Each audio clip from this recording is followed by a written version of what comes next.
आज का जो हमारा टॉपिक है, क्या स्वर्ग और नरक वास्तविक है, क्या इसका प्रूफ है? Is heaven or hell real?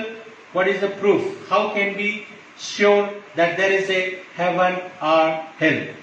एक ऐसा विषय है जिसके विषय में हम बहुत कम सोचना चाहते हैं। आज के समय में ऐसे लोगों की संख्या ज्यादा बढ़ रही है जो इस बात को कहेंगे, यदि आप उनसे पूछेंगे कि क्या स्वर्ग और नरक है, क्या वास्तविकता है, तो ज्यादातर लोगों का जवाब ये होगा कि हमें नहीं पता ये स्वर्ग नरक है क्या। या आप उनसे कहेंगे कि इस दुनिया से छोड़ने के बाद आपको एक जगह स्वर्ग या नरक में जाना है, तो इस बात को वो बोलेंगे कि मरने के बाद किसने देखा है। ज्यादातर लोगों का ये विचार है, मरने के बाद किसने देखा है। और ज्यादातर लोग इस संसार में आज के समय में एक एथिस्टिक व्यू या परमेश्वर नहीं है उस व्यू पर ज्यादातर विश्वास करते हैं। तो वे ऑलरेडी, जो व्यक्ति परमेश्वर पर विश्वास नहीं करता है वो स्वर्ग और नरक के अस्तित्व पर विश्वास नहीं करता है। लेकिन आश्चर्य की बात यह है कि न केवल नास्तिक लोग परंतु आस्तिक लोग, जो लोग ईश्वर के अस्तित्व पर विश्वास करते हैं और जो लोग धार्मिक लोग हैं, इनमें से बहुतायत से लोग, यदि आप उनको स्वर्ग नरक के अस्तित्व के बारे में पूछेंगे तो वो यही जवाब देंगे कि हमको नहीं पता है, या उनको बोलेंगे कि वी डोंट नो, ठीक है कि नहीं है, कुछ वास्तविकता के बारे में पता नहीं है। तो क्या हम अभी संसार में रहते हुए कौन सी ऐसी बात है जिससे हम श्योर हो सकते हैं कि स्वर्ग और नरक है? आजकल YouTube में बहुत सारे वीडियोस आप देख सकते हैं, सभी धर्म के लोग इस चीज को पोस्ट करते हैं, चाहे वो मसीह हो चाहे गैर मसीह हो, सब लोग, बहुत सारे लोग उनमें से ऐसे लोग हैं जो इस बात का अनुभव बताते हैं कि कोई बोलेगा मैं स्वर्ग में गया था, कोई बोलेगा मैं नरक में गई थी, या उसके अनुभव को लोग बताते हैं। और इस तरह की वीडियोस को हम ज्यादा देखना पसंद करते हैं क्योंकि हम जानना चाहते हैं कि एक्चुअल में ये चीज है कि नहीं अस्तित्व में। और आज हम थोड़ी देर परमेश्वर के वचन से हम देखेंगे कि स्वर्ग के और नरक के अस्तित्व पे क्या हम विश्वास कर सकते हैं, क्या हमारा आधार है, कैसे हम इस बात पे अभी श्योर हो सकते हैं। क्योंकि स्वर्ग नरक ऐसा कोई जगह नहीं है जिसको हम जा करके अभी देख सके। जैसे हम किसी जगह के अस्तित्व के बारे में विश्वास करना हुआ तो हम उस जगह में जा करके, घूम करके, देख करके विश्वास कर सकते हैं। लेकिन स्वर्ग नरक जीवन के बाद होता है, इसलिए ऐसी कोई जगह है क्या जहां पर हम जा करके देख के विश्वास कर सकते हैं? तो इसीलिए इस पर विश्वास करना कठिन होता है। लेकिन परमेश्वर का वचन हम सीखते हैं कि इसके विषय में क्या बताता है, कि हम कैसे श्योर हो सकते हैं या हमें क्या विश्वास करना है। लूका रचित सुसमाचार उसका 16 अध्याय की 19 से लेकर और उसका 31 पद में इस भाग को जब हम पढ़ेंगे तो हम इस बात को हम पाएंगे कि कैसे एक व्यक्ति को अभी उसके पास समय है, अभी उसके पास टाइम है कि वो इसके अस्तित्व पर विश्वास करे। क्योंकि संसार से जाने के बाद उसको कोई भी एक चांस नहीं है कि उस पर विश्वास करता है ना करता है। लेकिन उसको जो इस संसार में भी रहते हुए इस बात पर विश्वास करता है और उसके लिए अपने आप को तैयार करता है, तभी उसके पास चांस है, अवसर है। वरना इस संसार से जाने के बाद कोई भी चांस और अवसर नहीं है। तो यहाँ पर एक घटना को हम पढ़ते हैं 19 पद से। ऐसा लिखा है, एक धनवान मनुष्य था जो बैजनी कपड़े और मलमल पहनता और प्रतिदिन सुख विलास और धूमधाम के साथ रहता था। लाजर नाम का एक कंगाल घावों से भरा हुआ उसकी देवड़ी पर छोड़ दिया जाता था, और वह चाहता था कि धनवान की मेज पर की जूठन से अपना पेट भरे, यहाँ तक कि कुत्ते भी आकर उसके घाव को चाटते थे। यहाँ पर ज्यादातर लोग इस बात को बोलते हैं कि प्रभु यीशु मसीह के बहुत सारे दृष्टांतों में से एक दृष्टांत है, एक पैराबल है। लेकिन यहाँ पर हम पाते हैं कि बाकी सारे दृष्टांतों में किसी के नाम का जिक्र नहीं होता है, लेकिन यहाँ पर एक व्यक्ति के नाम का जिक्र है और उसका नाम है लाजर, या इंग्लिश में लाजरस। तो ज्यादातर लोगों का विश्वास है कि एक सच्ची घटना हो सकती, क्योंकि प्रभु यीशु दूसरे पैराबल पे, दूसरे दृष्टांतों पे किसी के नाम का जिक्र नहीं करते थे। लेकिन इसमें उन्होंने स्पष्टतः लाजर नाम की व्यक्ति का, या लाजरस नाम व्यक्ति का उन्होंने जिक्र किया है। और दूसरी बात यह है कि जब इसके कॉन्टेक्स्ट को देखते हैं, जब इसका संदर्भ को देखते हैं, तो आप में से बहुतों ने इस वचन को सुना होगा, बहुत बार सुना होगा, वचन को प्रचार भी किया होगा, और ज्यादातर हम ये प्रचार सुना है हमने, और बोलते हैं कि जो इसमें दो व्यक्तियों का जिक्र है, एक धनवान है, एक लाजर है। तो धनवान व्यक्ति को हम ऐसा व्यक्ति के रूप में देखते हैं जो अविश्वासी है या जो परमेश्वर पे विश्वास नहीं करता है, उस व्यक्ति के रूप में देखते हैं, और लाजर को एक विश्वासी व्यक्ति के रूप में देखते हैं। लेकिन यदि इसके कॉन्टेक्स्ट को, इसके संदर्भ को हम पढ़ते हैं तो ऐसा नहीं है। यहाँ पर इस तरह की बातें नहीं लिखी है कि जो धनवान था वो व्यक्ति ईश्वर पर विश्वास नहीं करता था और लाजर ईश्वर पर विश्वास करता था। आइए हम कुछ बातों को देखेंगे कि इसका संदर्भ क्या है। जब 16 अध्याय के पहला पद से ही आप पढ़ते हैं तो एक पद से लेकर, और यदि आप उसके 12 पद को पढ़ेंगे तो वहां पर भी एक व्यक्ति के विषय में जिक्र है कि किस तरह से वो अपने धन का उपयोग किस कामों के लिए करता है। तो यहाँ पर चैप्टर की शुरुआत से ही धन के विषय में बातें हो रही है, पैसे के विषय में बातें हो रही है, और धनी व्यक्ति के विषय में बातें हो रही है। तो यहाँ इस दृष्टांत में धन के विषय में बातें करते हैं। फिर यहाँ पर 13 पद में प्रभु यीशु मसीह एक बात को कहते हैं, कोई दास दो स्वामियों की सेवा नहीं कर सकता, क्योंकि वह तो एक से बैर और दूसरे से प्रेम रखेगा, या एक से मिला रहेगा और दूसरे को तुच्छ जानेगा। तुम परमेश्वर और धन दोनों की सेवा नहीं कर सकते। तो यहाँ पर भी जब यहाँ पर कहता है कि एक तरफ धन और एक तरफ परमेश्वर, तुम दोनों की सेवा नहीं कर सकते, दोनों में से एक को चुनना पड़ेगा। तो यहाँ पर ये नहीं कह रहा है कि जो धन की सेवा करता है वो ईश्वर पर विश्वास नहीं करता है। यहाँ पर इस बात को बताने का उद्देश्य नहीं है, यहाँ पर ये दोनों ही बातें विश्वासी लोग की है कि धन और परमेश्वर दोनों की साथ साथ सेवा करना कठिन है। और 14 पद को जब आप पढ़ेंगे तो फरीसी जो लोभी थे ये सब बातें सुनकर उसे ठट्ठों में उड़ाने लगे। यहाँ पर एक बात को समझना बहुत जरूरी है कि ये किसकी ओर दृष्टांत है, प्रभु यीशु क्या समझाना चाहते हैं, है ना। जनरली हम विश्वासी अविश्वासी की तुलना करते हैं यहाँ पर, लेकिन विश्वासी अविश्वासी की तुलना ना होकर के ये जो है दोनों ही भाग विश्वासी के विषय में है। लेकिन एक व्यक्ति धनी है और वो अपने धन का उपयोग किस तरह से करता है उसके विषय में ये दृष्टांत है। आप विश्वासी हो सकते हैं, आपके पास बहुत सारा पैसा हो सकता है, लेकिन उस धन का उपयोग कैसे करते हैं आपके आत्मिक जीवन को ये प्रभावित कर सकता है।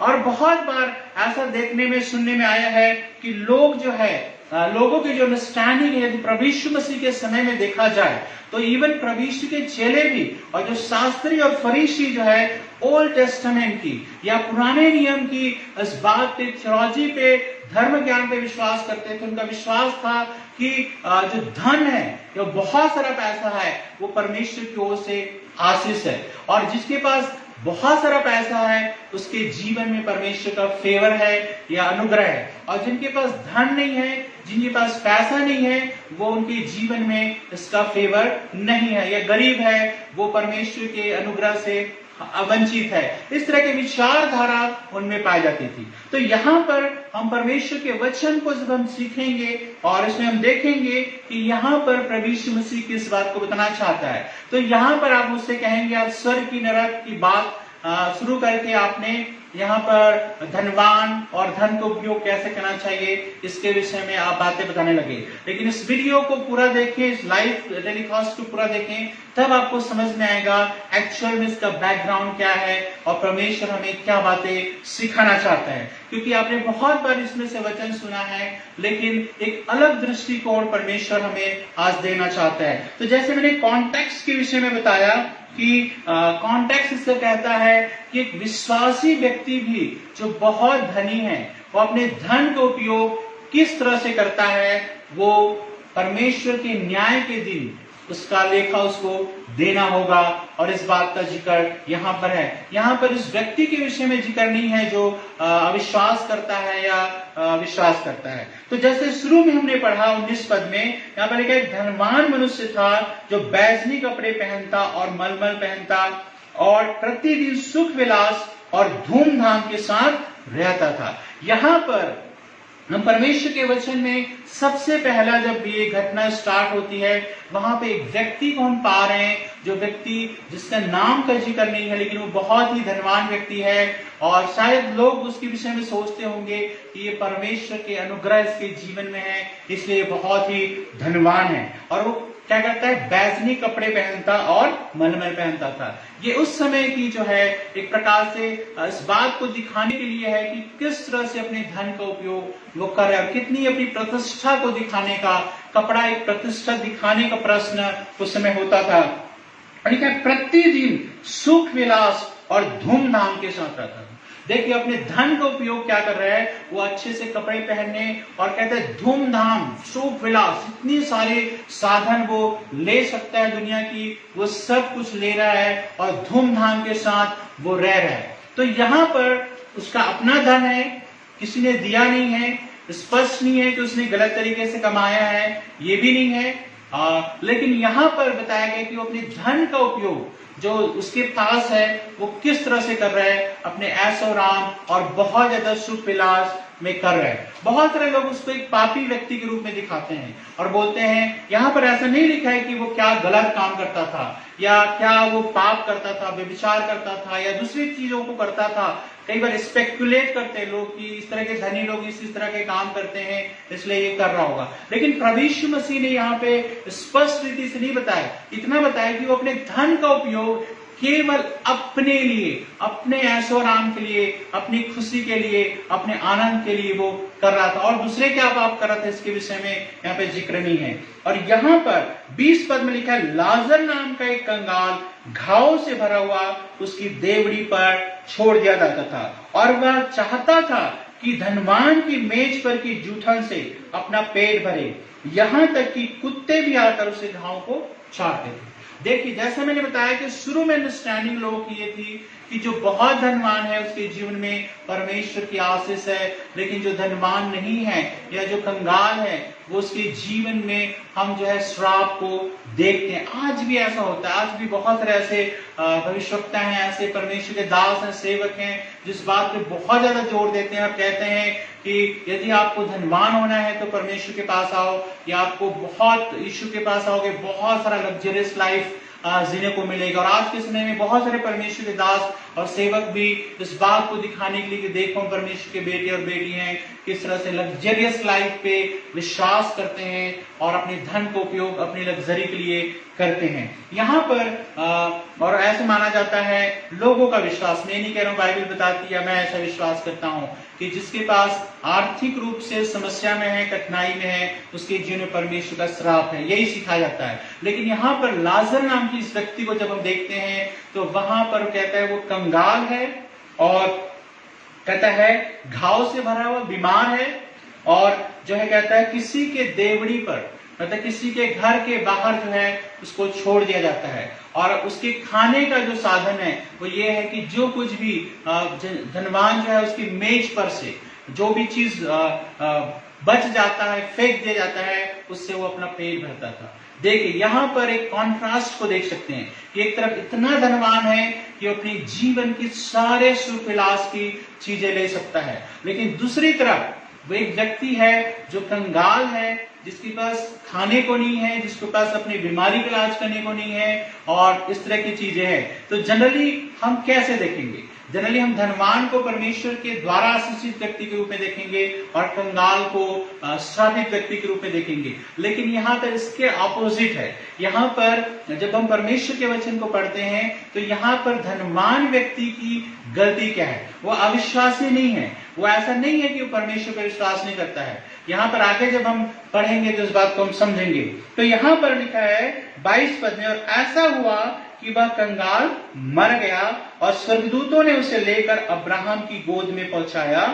देखिए यहाँ पर सबसे पहली डेथ जो मृत्यु होती है वो लाजर की होती है, क्योंकि प्रॉपर इलाज ना मिलने की वजह से पॉसिबली उसके पास इतना भी पैसा नहीं था कि वो अपना इलाज कर सके और वो मर गया। तो सबसे पहले यहाँ पर लाजर मरता है और यहाँ पर कोई भी चीज का जिक्र नहीं है कि उसको दफनाया गया क्या हुआ, क्योंकि वो पहले ही लिखा गया उसके विषय में, उसकी देवड़ी पर छोड़ दिया जाता था। मतलब उसकी कोई भी उस ढंग से केयर करने वाला नहीं था जो उसके जीवन का देखरेख करे। तो मरने के बाद क्या हुआ उसके साथ, क्या दफनाया गया नहीं दफनाया गया, कुछ भी जिक्र नहीं है। तो हम उसके विषय में नहीं जाएंगे क्योंकि हमारा मेन विषय ये नहीं है। लेकिन यहाँ पर हम देखते हैं कि उसके बारे में जिक्र नहीं, कि उसका अंतिम संस्कार भी सही तरीके से हुआ है। लेकिन क्या हुआ, मरने के बाद कहता है लाजर को कौन लेने आता है। तो यहाँ पर लिखा है लाजर को स्वर्गदूत लेने आते हैं और कहाँ पहुंचाते हैं, अब्राहम की गोद में पहुंचाते हैं। देखिए जहां पर एक कंगाल व्यक्ति है, घावों से भरा हुआ है, खाने को नहीं है, लेकिन स्वर्गदूत उसके पास आते हैं जब उस दुनिया से चला जाता है और उसको कहां पहुंचाते हैं, अब्राहम की गोद में। अब देखिए धनवान के विषय में क्या लिखा है, वह धनवान भी मरा और गाड़ा गया। अब देखिए धनवान की भी मृत्यु हुई। मृत्यु एक सत्य है, चाहे आपके पास पैसा हो चाहे ना हो, आपके पास सुख सुविधा हो या ना हो, सबको एक दिन इस दुनिया से जाना है। और ऐसा कोई भी व्यक्ति नहीं है जो अपने धन के कारण से अपनी मृत्यु को रोक सकता है। तो यहाँ पर एक धनवान व्यक्ति भी मरा और उसके विषय में लिखा है वो गाड़ा गया। मतलब जो है वो उसका अंतिम संस्कार बहुत अच्छी तरीके से सम्मान पूर्वक किया गया। तो यहाँ पर क्या हुआ, यहाँ पर आगे कहता है क्या हुआ उसके साथ, 23 पद में लिखा है और अधोलोक में उसने पीड़ा में पड़े हुए अपने आंखें उठाई और दूर से अब्राहम की गोद में लाजर को देखा। अब देखिए यहाँ पर जब लाजर मरता है तो अब्राहम की गोद में पहुंचता है, लेकिन जब धनवान मरता है तो वो अधोलोक में पहुंचता है। यहाँ पे जो अधोलोक वर्ड यूज किया गया है, हेड्स वर्ड हम यूज करते हैं, ये वास्तविक नरक ऐसा नहीं माना जाता है क्योंकि नरक के लिए अलग वर्ड है, लेकिन यहाँ पर नरक के लिए हेल वर्ड है, लेकिन हेड्स वर्ड यूज हुआ है या अधोलोक वर्ड यूज हुआ है कि अंतिम न्याय से पहले जो आत्माएं हैं वो ऐसा माना जाता है प्रभु यीशु मसीह के आने से पहले, प्रभु यीशु मसीह के मृत्यु से जी उठने से पहले जो हेड्स एक ऐसा प्लेस है जहां पर अविश्वासी व्यक्ति जिसने परमेश्वर के अनुसार जीवन ही जिया, वो उस व्यक्ति उस जगह में, उस पीड़ा की जगह में पहुंचता है। वास्तविक वो नरक नहीं है जो अंतिम न्याय के बाद पहुंचाया जाएगा, लेकिन विश्वासी व्यक्ति एक आराम की जिंदगी में पहुंचता है। तो ऐसा जो है ऐसा विश्वास किया जाता है हेड्स के विषय में। और यहाँ पर लिखा है कि क्या होता है, वो अपनी आंखें उठाकर कहता है वो पीड़ा की जगह में पहुंचता है ना, पीड़ा की जगह में पहुंचता है। क्यों, क्या यहाँ पर इस बात को बताया गया है कि धनवान इतना बुरा व्यक्ति था और पाप में जीवन बिताता था या बहुत ऐशो आराम गलत चीजों में जीवन बिताता था, ऐसा नहीं लिखा है। लेकिन यहाँ पर ये अधोलोक में पहुंचता है और अधोलोक में एक ऐसी जगह में पहुंचता है जहाँ पे पीड़ा है, टॉर्मेंट है। और वहां पर क्या पाता है, क्योंकि जिंदगी भर उसको यही विश्वास था कि मेरे जीवन में परमेश्वर का अनुग्रह है और परमेश्वर मुझे आशीष दे, अपने धन का उपयोग में कैसे भी करूं, अपने लिए करूं। लेकिन यहाँ पर इस व्यक्ति के विषय में जब हम देखते हैं कि ये दूसरों की परवाह नहीं करता है, उसके पास बहुत धन है। देखिए यहाँ पर लाजर प्रतिदिन उसकी देवड़ी पर छोड़ जाता था और इसके पास इतना ज्यादा धन था, इसके पास इतनी ज्यादा संपत्ति थी कि ये जो है लाजर की मदद कर सकता था। लेकिन लाजर की मदद करने के बजाय वो अपने धन का उपयोग अपने ऐशोआराम के लिए, अपने सुख सुविधा के लिए, अपने आप को लग्जरियस लाइफ के लिए जीने के लिए उपयोग करता है। तो यहाँ पर देखते हैं कि वो पीड़ा की जगह में पहुंचता है और यहाँ पर लिखा है कि लाजर को अब्राहम की गोद में देखता है। तो 24 पद में लिखा है तब उसने पुकार कर कहा, हे पिता अब्राहम, मुझ पर दया करके लाजर को भेज दे ताकि वह अपनी उंगली का सिरा पानी में भिगोकर मेरी जीभ को ठंडी करे, क्योंकि मैं इस ज्वाला में तड़प रहा हूं। देखिए यहाँ पर ये जो हेड्स है या अधोलोक है या नरक को इससे भी भयंकर हम देख सकते हैं। यहाँ पर ऐसी तड़पन है, कह रहा है कि लाजर को भेज दो कि जो है वो उंगली का सिरा पानी में डुबो कर मेरी जीभ को ठंडी करे। ऐसी ज्वाला में तड़पन है यह लोक, और ये नरक तो उससे भी ज्यादा पीड़ा की जगह है। और इस बात में बाइबल साफ साफ बताती है। नरक के विषय में बहुत ज्यादा चर्चा किया गया प्रभु यीशु मसीह के द्वारा। बहुत बार तो जितना ज्यादा स्वर्ग के विषय में चर्चा नहीं है, उससे ज्यादा नरक के विषय में बाइबल में चर्चा है, खासकर नए नियम में। और यहाँ पर प्रभु यीशु मसीह ने इस दृष्टांत को कहें या सच्ची घटना को कहें, इसको प्रभु यीशु ने बताया। और नरक में क्या होगा या अधोलोक में क्या होगा, इसके विषय में जिक्र है कि किस तरह से कहता है इतनी ज्वाला है कि वहां पर कह रहा है कि तड़प रहा है। और वो कह रहा है कि लाजर आकर के उंगली का सिरा पानी में डुबो करके वो जो उसको जीभ को ठंडी करे। अब यहाँ पर क्या कहता है 25 पद में, परंतु अब्राहम ने कहा, हे पुत्र स्मरण कर कि तू अपने जीवन में अच्छी वस्तुएं ले चुका है और वैसे ही लाजर बुरी वस्तुएं, परंतु अब यहाँ वह शांति पा रहा है और तू तड़प रहा है। यहाँ पर इस बात को बता रहे हैं कि किस तरह से धनवान अपनी जीवन में जिंदगी में जब तक वो था सारी अच्छी वस्तुएं उसने भोगी, लेकिन अब वो जो है पीड़ा की जगह में। लेकिन लाजर जो है वो जिंदगी में कह रहा है सारी बुरी वस्तुएं ले चुका है, लेकिन अब वो शांति पा रहा है।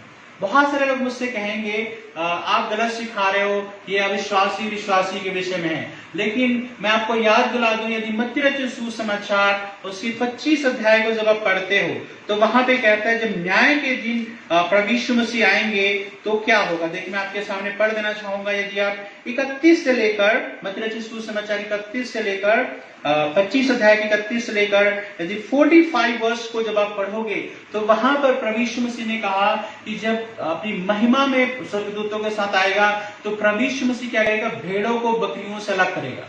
तो वो भेड़ कौन से है, बकरी कौन से है? तो बकरी कौन से है कह रहा है, तो यह क्योंकि मैं भूखा था और तुमने मुझे खाने को दिया, मैं प्यासा था और तुमने मुझे पानी पिलाया, मैं परदेसी था और तुमने मुझे अपने घर में ठहराया, मैं नंगा था और तुमने मुझे कपड़े पहनाए, मैं बीमार था और तुमने मेरी सुधि ली, और मैं बंदीगिरी में था और तुम मुझसे मिलने आए। और उसी तरह से उनसे भी जो बोलेगा कि बाईं ओर वाले से कहेगा श्रापित हो। मतलब यहाँ पे दाएं और बाएं और बकरी और भेड़ में अंतर बता रहा है। तो यहाँ पर प्रभु यीशु मसीह ने साफ का यदि 41 वर्ष को पढ़ोगे तब वह बाईं ओर वालों से कहेगा, हे श्रापित लोगों, मेरे सामने से उस अनंत आग में चले जाओ जो शैतान और उसके दूतों के लिए तैयार की गई है। क्योंकि मैं भूखा था और तुमने मुझे खाने को नहीं दिया, मैं प्यासा था और तुमने मुझे पानी नहीं पिलाया, मैं परदेसी था और तुमने मुझे अपने घर में नहीं ठहराया, मैं नंगा था और तुमने मुझे कपड़े नहीं पहनाए, मैं बीमार और बंदीगिरी में था और तुमने मेरी सुधि न ली। तो यहाँ पर जब न्याय के विषय में बता रहा है तो यहाँ पर अविश्वासी और अविश्वासी के न्याय के विषय में बता रहा है। यहाँ पे दोनों ही भाग के लोग, जो दाईं ओर बाईं ओर दोनों ही भाग के लोग विश्वासी हैं। तो यहाँ पर एक तरफ लोगों को बोल रहा है कि तू अनंत जीवन में प्रवेश करेगा, दूसरों को बोल रहा है तू अनंत आग में, मेरे सामने अनंत आग में चले जाओ। तो यहाँ पर क्या कह रहा है कि किस तरह से जो ये इस तरह के काम है उसको करना हमें बहुत जरूरी है। केवल ये नहीं है कि हम कितना प्रार्थना करते हैं, केवल ये नहीं है कि हम कितना वचन सुनाते हैं, केवल ये नहीं कि हम कितनी इन सब बातों को जानते हैं, लेकिन यहाँ पर साफ साफ कहता है यदि इन चीजों को हम नहीं करते हैं। प्रभु यीशु ने कहा जो छोटे छोटे में से मेरे लिए करता है, इन चीजों को करता है, भूखे प्यासे और इन लोगों के जीवन में हेल्प करता है, वो परमेश्वर के लिए करता है। तो यहाँ पर हम देखते हैं कि यहाँ पर जो लूका रचित सुसमाचार में जो दृष्टांत हम देख रहे हैं वहां पर प्रभु यीशु मसीह इस बात को कह रहे हैं और इसी घटना को बताने के लिए यहाँ पर इस बात का जिक्र है। और यहाँ पे देखिए कि धनवान व्यक्ति पहले शांति पा चुका है लेकिन अब वो पीड़ा की जगह में है। लेकिन जो लाजर है पहले पीड़ा की जगह में था लेकिन वो शांति की जगह में। अब देखिए क्या होता है 26 पद, इन सब बातों को छोड़ हमारे और तुम्हारे बीच एक भारी गड्ढा ठहराया गया है कि जो यहाँ से उस पार तुम्हारे पास जाना चाहे वे न जा सके और न कोई वहां से इस पार हमारे पास आ सके। देखिए जब तक आपके पास और मेरे पास जीवन है तब तक हमारे पास चांस है कि हम दोनों जगहों में से एक जगह को चुन सकते हैं। लेकिन इस संसार से जाने के बाद आपके और मेरे पास कोई अवसर नहीं है कि दोनों में से एक जगह को चुन सके। इस जीवन पर आधारित है आपका दोनों जगह के में से कौन सी जगह आपको मिलेगा। और न केवल ये इस उस दुनिया में जाने का और इस दुनिया में जाने के बीच में एक गड्ढा है, परंतु कहते हैं वहां पर भी जाकर के आप चेंज नहीं कर सकते। मतलब जो आपका पोजीशन है, कहता है कि आप अब्राहम की गोद में हैं, परमेश्वर के साथ हैं, तो वहां से आप उस जगह पे नहीं जा सकते और यहां से उस जगह में नहीं जा सकते। तो यहां पर आपके और मेरे पास जो समय है, अवसर है, इसी जीवन तक है। आप चाहे स्वर्ग पे विश्वास करते हो, नरक पे विश्वास करते हो या नहीं करते हो, लेकिन अभी जो समय है, अभी जो हमारे पास अवसर है कि हम इस चीज के बारे में डिसीजन ले सकते हैं, निर्णय ले सकते हैं कि कौन सी जगह हम जाना चाहते हैं। और यहां पर कहता है 27 पद में, जब उसने देखा कि अब्राहम ने मना कर दिया कि लाजर नहीं आ सकता, उसने कहा, तो हे पिता, मैं तुझसे विनती करता हूं कि तू इसे मेरे पिता के घर भेज, क्योंकि मेरे 5 भाई हैं और वह उनके सामने इन बातों की गवाही दे, ऐसा ना हो कि वे भी इस पीड़ा की जगह में आए। अब देखिए, ये धनवान व्यक्ति अपने परिवार की चिंता करता है, अपने भाइयों की चिंता करता है, इसको कभी भी लाजर की चिंता नहीं हुई। वो अपने ऐसा आज के समय में भी तो होता है, एक व्यक्ति उन्हीं से मतलब रखना चाहता है जो व्यक्ति उनके जीवन में कुछ कर सकता है। और यहाँ पर संभवतः, ऐसा यहाँ पे नहीं लिखा है, लेकिन संभवतः उसके सारे भाई भी धनवान रहे होंगे और इसी तरह का जीवन बिता रहे थे जिस तरह का ये धनवान व्यक्ति बिता रहा था, क्योंकि इसकी बातों से ही पता चलता है कि जा करके वहां पे गवाही दे। यदि यहां नहीं आ सकता है तो बोले लाजर को जो है वहां भेज। कहां भेज? मेरे भाइयों के पास भेज। किस लिए भेज? ताकि वे भी जाने, उन बातों की गवाही दे कि जो है ये नरक है, जो पीड़ा की जगह है, ये हेड्स है, अधोलोक है, ये वास्तविक है।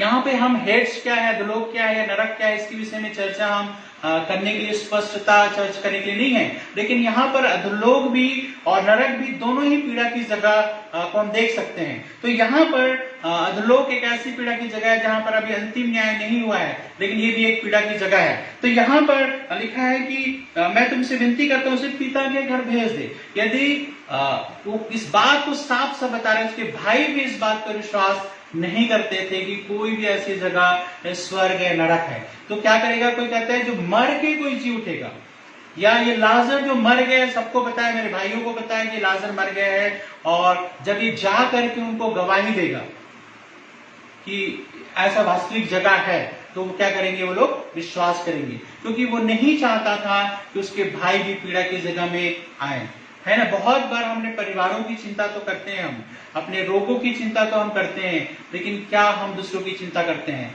यहाँ पर ये व्यक्ति अपने परिवार की चिंता कर रहे इस समय, लेकिन लाजर की चिंता कभी उसने नहीं की। चाहता तो वो लाजर की मदद कर सकता था, सहायता कर सकता था, उसकी जीवन को आगे बढ़ा सकता था, क्योंकि परमेश्वर हमें जो कुछ हमें देता है वो इसलिए नहीं देता है कि केवल हम अपने जीवन के लिए उसको उपयोग करें, लेकिन परमेश्वर हमें इसलिए देता है कि दूसरे के जीवन के लिए भी हम कुछ कर सके। तो यहाँ ये व्यक्ति स्वार्थी है, केवल परमेश्वर से पाना चाहता है और अपने जीवन को केवल आशीषित देखना चाहता है, लेकिन उसके मन में परमेश्वर के प्रति या लोगों के प्रति कुछ भी नहीं है, और न ही ये व्यक्ति परमेश्वर के काम के लिए कुछ देता रहा होगा, न ही लोगों की मदद करता रहा होगा। और एक ऐसे पाप के विषय में है जो अनंत नरक का दंड इसके लिए भी है। तो यहाँ पर ये मत सोचिए कि मैं इस तरह के पाप तो नहीं करता हूँ। अब देखिए यहाँ पर एक और लूका के सुसमाचार एक और व्यक्ति के विषय में बताता है जो धनवान युवा था, जो कहता है कि मैं अनंत जीवन का अधिकारी होना चाहता हूँ, और वो यीशु के पास आता है और कहता है मैं सारी आज्ञाओं को मानता हूँ। तो यीशु ने कहा कि इन सबको बेच करके, जितने तुम्हारे पास धन है उन सबको बेच करके कंगालों को दे दे, तब तुझे अनंत जीवन में धन मिलेगा। तो वहां पर वो व्यक्ति क्या करता है? उदास होकर उस जगह से चला जाता है। तो वहां पर वो जो युवा, जो अधिकारी है, जो धनी है, व्यवस्थापक है, जो कोई भी है, वो उस बात को देखता है कि धन ज्यादा महत्वपूर्ण है बजाय प्रभु यीशु की आज्ञा के या अनंत जीवन। तो यहाँ पर भी हम इस बात को पाते हैं। तो यहाँ पर कहता है कि जा करके वहां पे इन बातों की गवाही कोई देगा, तभी हम विश्वास करेंगे। आज के समय में जैसे शुरुआत में मैंने कहा कि बोलते हैं कि मरने के बाद किसने देखा है, कौन जानता है स्वर्ग है या नरक है। या बहुत सारे लोग ऐसा बोलते हैं, हम सुनते हैं कि स्वर्ग नरक यही है। यदि आप अच्छे से जीवन जी रहे हो, आपके पास सब कुछ है, परिवार अच्छा चल रहा है, अच्छी जॉब है, अच्छी शादी है, बच्चे अच्छे पढ़ रहे हैं, तो स्वर्ग है। यदि आप इन चीजों को आपके साथ नहीं है या आशीष नहीं है तो नरक है। तो ज्यादातर लोगों का यही विश्वास है कि इसी जीवन में स्वर्ग नरक है, या मरने के बाद किसने देखा है। लेकिन यहाँ पर भी उन भाइयों का भी और उस धनवान का भी विश्वास यही था। लेकिन यहाँ पर इब्राहिम बोलता है कि इस तरह की बातें नहीं है। और आगे क्या कहता है 29 पद में, अब्राहम ने उससे कहा, उनके पास तो मूसा और भविष्यवक्ताओं की पुस्तकें हैं, वे उनकी सुने। अब देखिए, स्वर्ग नरक का प्रमाण आपको कैसे मिलेगा, स्वर्ग नरक की वास्तविकता का प्रमाण क्या है। इस बात को अब्राहम साफ साफ बोलता है कि कैसे प्रमाण है। तो क्या प्रमाण है, तो इस प्रमाण के विषय में कहता है सबसे बड़ा प्रमाण क्या है, उनके पास परमेश्वर का वचन है। कि कैसे हम विश्वास करें कि स्वर्ग है या नरक है, या है भी कि नहीं है, कि प्रूफ है कि नहीं है। तो यहाँ पर अब्राहम इस बात को साफ बोलता है। प्रभु यीशु मसीह इस दृष्टांत को सुना रहे हैं, तो प्रभु यीशु मसीह का अनुमोदन इस पे है कि वो क्या कहता है कि मूसा और भविष्यवक्ताओं की किताबें हैं और उसके विषय में इसमें लिखा है, उसकी उनको सुनना बहुत जरूरी है।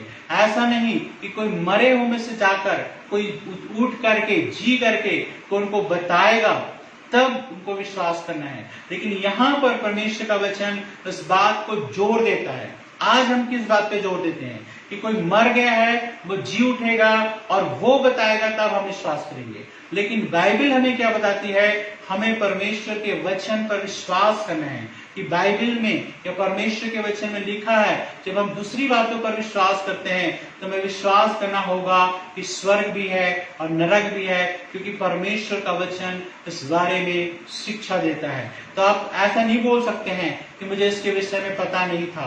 और यही बात अब्राहम बोल रहा है कि उनके पास मूसा की किताबें हैं, उनके पास भविष्यवक्ताओं की किताबें हैं, और वो उनको सुनना जरूरी है और उस पर विश्वास करना जरूरी है। और 30 पद में कहता है, उसने कहा, अर्थात उस धनवान व्यक्ति जो पीड़ा में तड़प रहा है, उसने कहा, नहीं हे पिता अब्राहम, पर यदि कोई मरे हुए में से उनके पास जाए तो वे मन फिराएंगे।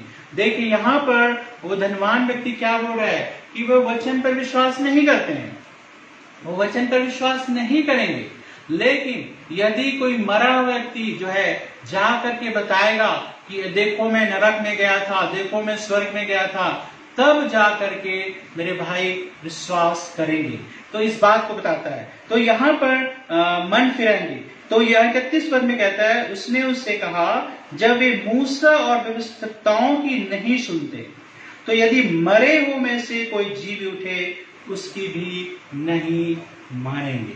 देखिए एक फैक्ट को, एक तथ्य को यहाँ पर बोलता है कि जब एक व्यक्ति परमेश्वर के वचन पर विश्वास नहीं करता है तो यदि कोई मर के भी जी उठेगा उस पर भी विश्वास नहीं करेंगे।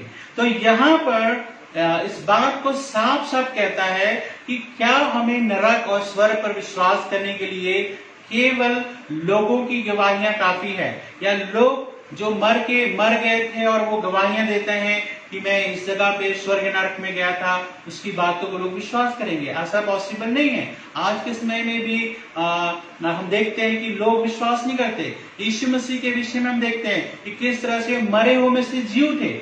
हम इस बात को जानते हैं अच्छी तरीके से, लेकिन फिर भी उस पर विश्वास नहीं करते हैं लोग, है ना। तो यहाँ पर मरा व्यक्ति, और न केवल ये नहीं कि मरे हो के जी उठने के बाद वो गायब हो गया, वहां पे लिखा है 500 से अधिक भाइयों को दिखाई दिया और अपने चेलों को दिखाई दिया और इस तरह से दिखाई दिया। लेकिन आज भी बहुत सारे लोग विश्वास नहीं कर सकते कि वो कैसे मर के जी उठ सकता है। तो ये बात है, आज भी कोई व्यक्ति मर के जी उठेगा और बोलेगा मैं मर के जी उठा, तो लोग विश्वास नहीं करेंगे, बोलेंगे शायद तुम मरे नहीं रहोगे या झूठ बोल रहे हैं। ये चीजें, बहुत सारी बातें हो सकती है। लेकिन फिर भी यहाँ पर इस बात को बाइबल साफ बताती है कि हमें क्या विश्वास करना है, हमारे विश्वास का आधार क्या है, हमारे प्रूफ क्या है कि स्वर्ग और नरक है। तो प्रूफ लोगों की बातों पे नहीं है, कि लोग बोले कि हम गए थे स्वर्ग नरक गए थे, जैसा वो प्रूफ नहीं है। लेकिन हमारे पास सबसे बड़ा प्रमाण क्या है, वो है परमेश्वर का वचन। यहाँ पे अब्राहम जोर देता है, प्रभु यीशु मसीह ने इसको सिखाया कि जो मूसा और भविष्यवक्ता की किताबें हैं या परमेश्वर का वचन है, इस बात का एक प्रमाण है और जिस पे उनको क्या करना है, विश्वास करना है। आज भी यदि आपके मन में ऐसे बातें हो सकती है कि मैं इस बात को नहीं जानता हूं, नहीं मानता हूं कि स्वर्ग नरक है, मैं आपको बताना चाहता हूं परमेश्वर का वचन इस बात को प्रूफ देता है और साथ ही साथ एक वार्निंग, एक चेतावनी भी देता है कि उस जगह का चुनाव आज आप अपने जीवन में अभी कर सकते हैं। इस संसार से जाने के बाद आपके और मेरे पास कोई अवसर नहीं रहेगा कि हम दूसरी जगह को चुन सकें। और दूसरी बात, किसी के जीवन के विषय में हम नहीं जानते हैं कि कब तक उसका जीवन है और कब तक वो रहेगा। किसी व्यक्ति के जीवन के विषय में कोई भरोसा नहीं।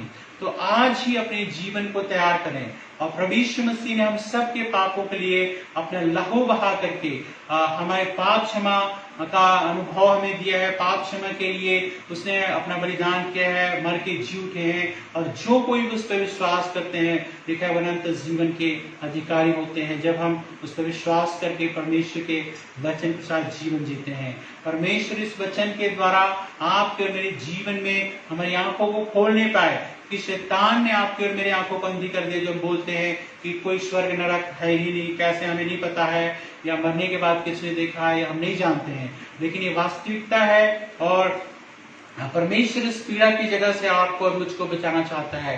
इसलिए आइए इस समय अपनी आंखों को बंद करें और प्रार्थना करें, परमेश्वर के वचन में ढूंढें कि परमेश्वर का वचन उद्धार के विषय में, मुक्ति के विषय में क्या कहता है, परमेश्वर का वचन स्वर्ग और नरक के विषय में क्या बात करता है। हम प्रार्थना करें।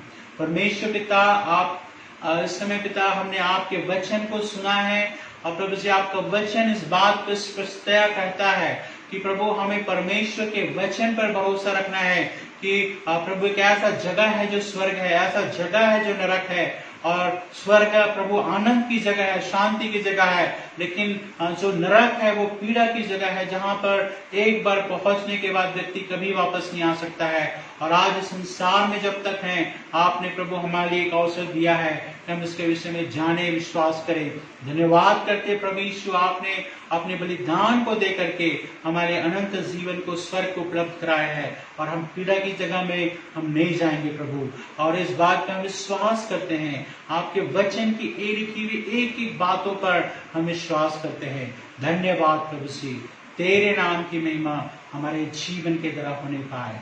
प्रभु आशीष दे और सब सुनने वालों को पिता इस वचन के द्वारा बातें करें, इस बात का डिसीजन जब इस वीडियो को देखते हैं प्रभु जी ले सकें। प्रभु धन्यवाद, धन्यवाद के साथ प्रभु यीशु के नाम से आमीन, आमीन। परमेश्वर आप सबको आशीष दे।